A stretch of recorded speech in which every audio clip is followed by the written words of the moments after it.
So this is an experiment. The experiment is that I'm going to record this video, make some noise, and then I'm going to take another video while playing this video with the noise I make in this video while making another noise in the next video. Let's see if it works. This is an experiment.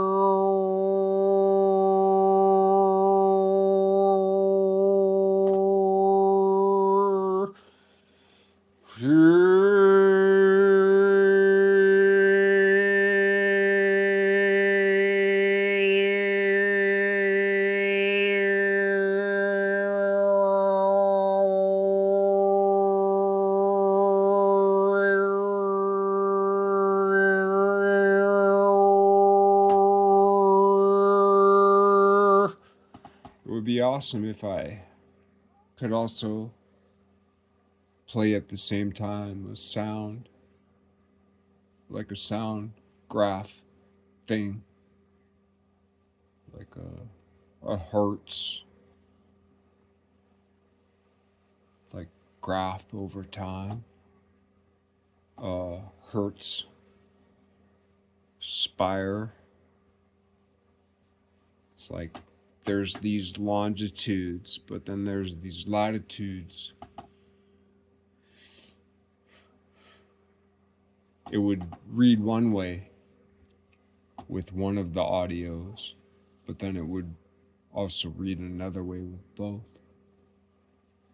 I'm interested in that and the different ways to visually interpret the interference patterns.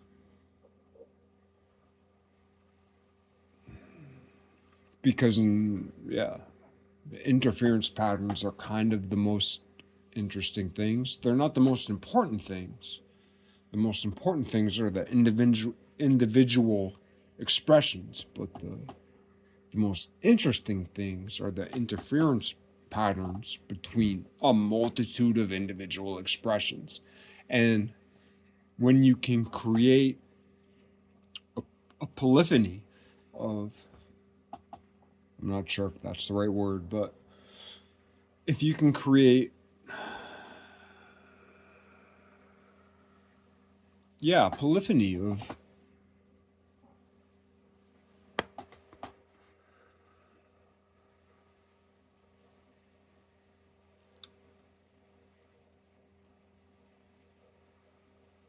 latitudinally arranged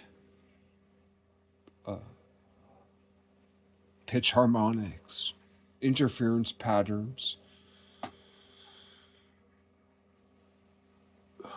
a latitude of these harmonic spires, a latitude of these harmonic spires arranged longitudinally.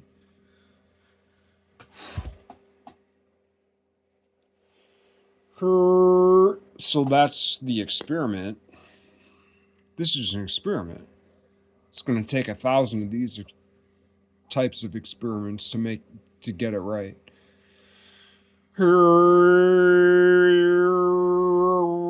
Because me, like someone else who's better with math and better with music, would be able to do it faster, but this idea may not have crossed their mind yet. That's why I'm doing what I'm doing. Because I'm a house painter. I've been a house painter for 20 years. And I'm kind of, quote unquote, so good at what I'm doing now that I make more than I thought I'd ever make, which is still like pathetic to most people, but like really impressive to me. Really impressive to me. And but I still live like I'm poor. Even though, like, I didn't think I was poor when I was young, and then for a long while I thought I was poor, and then I realized I wasn't poor, and then I realized, well, who the hell knows? Who the heck knows?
I've never heard a lesson in my life on that, but I want to make it beautiful someday.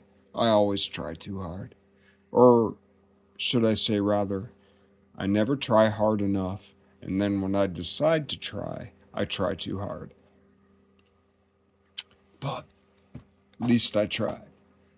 If you told me, like, there are so many things in my life that, like, 30 years ago, if you said, hey, this is what your life is going to look like, I'd have said,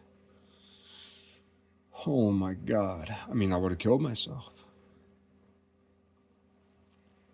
The way my life turned out is so different than the way I envisioned it 30 years ago. I'm almost, well, I'm creeping up on 50. At the same time, the most important things I've learned since then. And I'm so ashamed of who I used to be. And who I used to be, I used to get certificates, I used to get awards, I used to get promotions.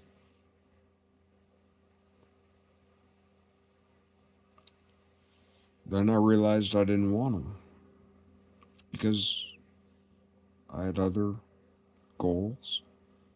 Sometimes I was right about those goals, and sometimes I was wrong. And for better or worse, here I am, and God has taken great care of me.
I have to get better at my lows.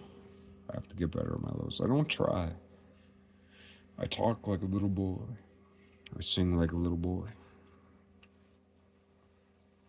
Because I loved me when I was a little boy. Because when I was a little boy, I hadn't done anything wrong yet. And I love my mother so much. And I love my grandmother so much. And I love my grandfather so much. And I love my aunt so much. And I love my cousins so. My cousins I probably love most of all. Second cousins, third cousins, who were also like my aunts and uncles.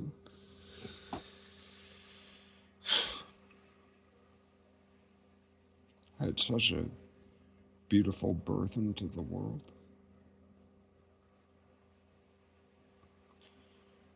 My first memory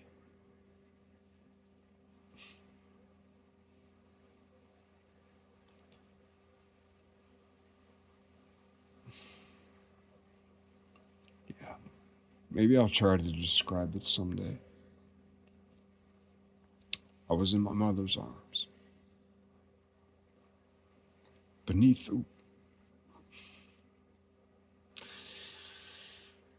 the willow tree. At my grandparents' house.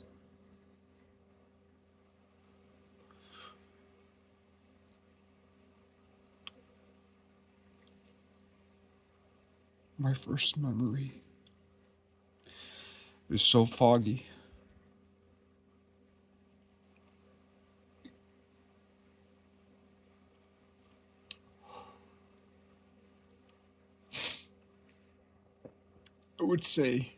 I would say, it's etched into my mind. But it wasn't an etching, it was a watercolor.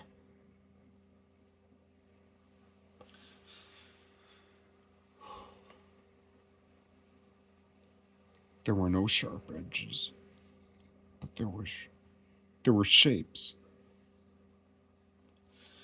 without sharp edges.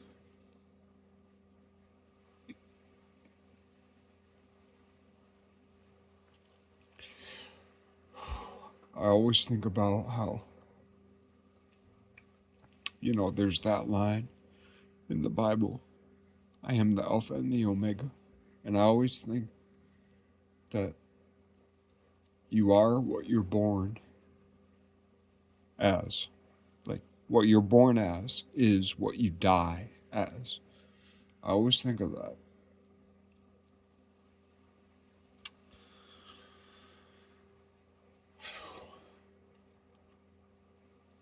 I am the Alpha and the Omega. And that's one of those things, too. So that gets into a little bit of theology and philosophy and all kinds of other things. Historiography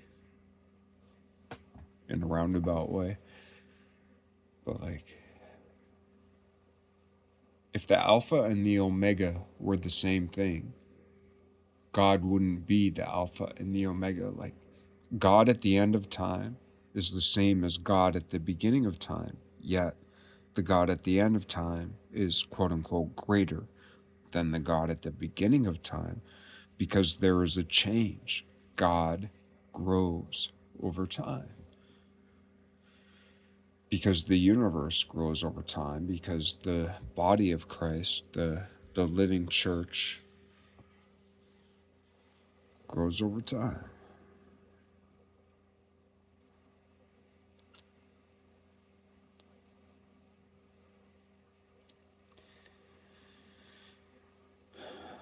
But in so many ways, my life has been such a terrible failure. Yet, I was born into this world. I had the greatest childhood. The first 2, 3, 4 years of my life were literally heaven. They were perfect.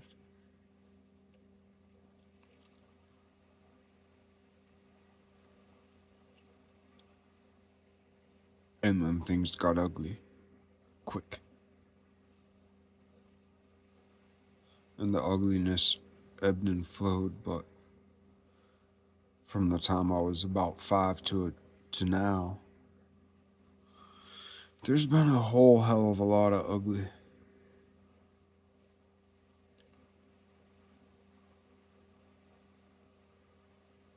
And as much as I fear death and wish to push death away, not today, death, not today.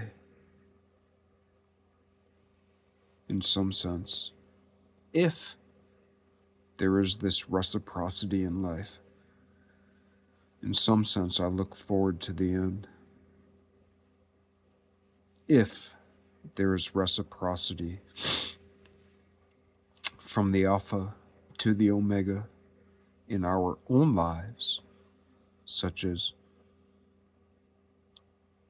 in God's quote-unquote life, whatever that means.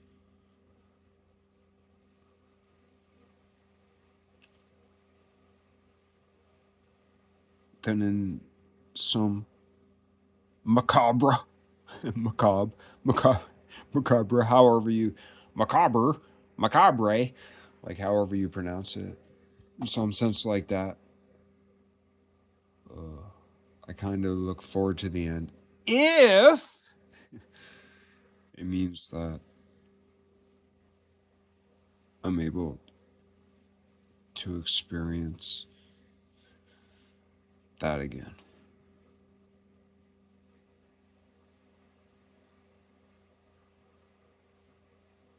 That sense of complete faith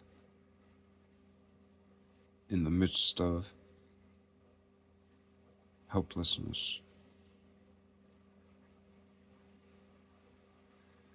My suspicion is it will take a different form, and it will look very different.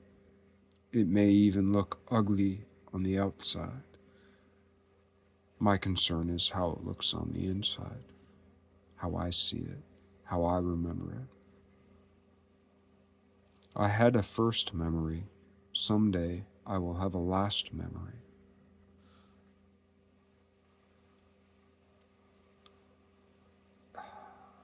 If my last memory is as beautiful as my first memory, then I have nothing to worry about. If it's not, I'm fucked!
enough for today. Maybe I can do better tomorrow.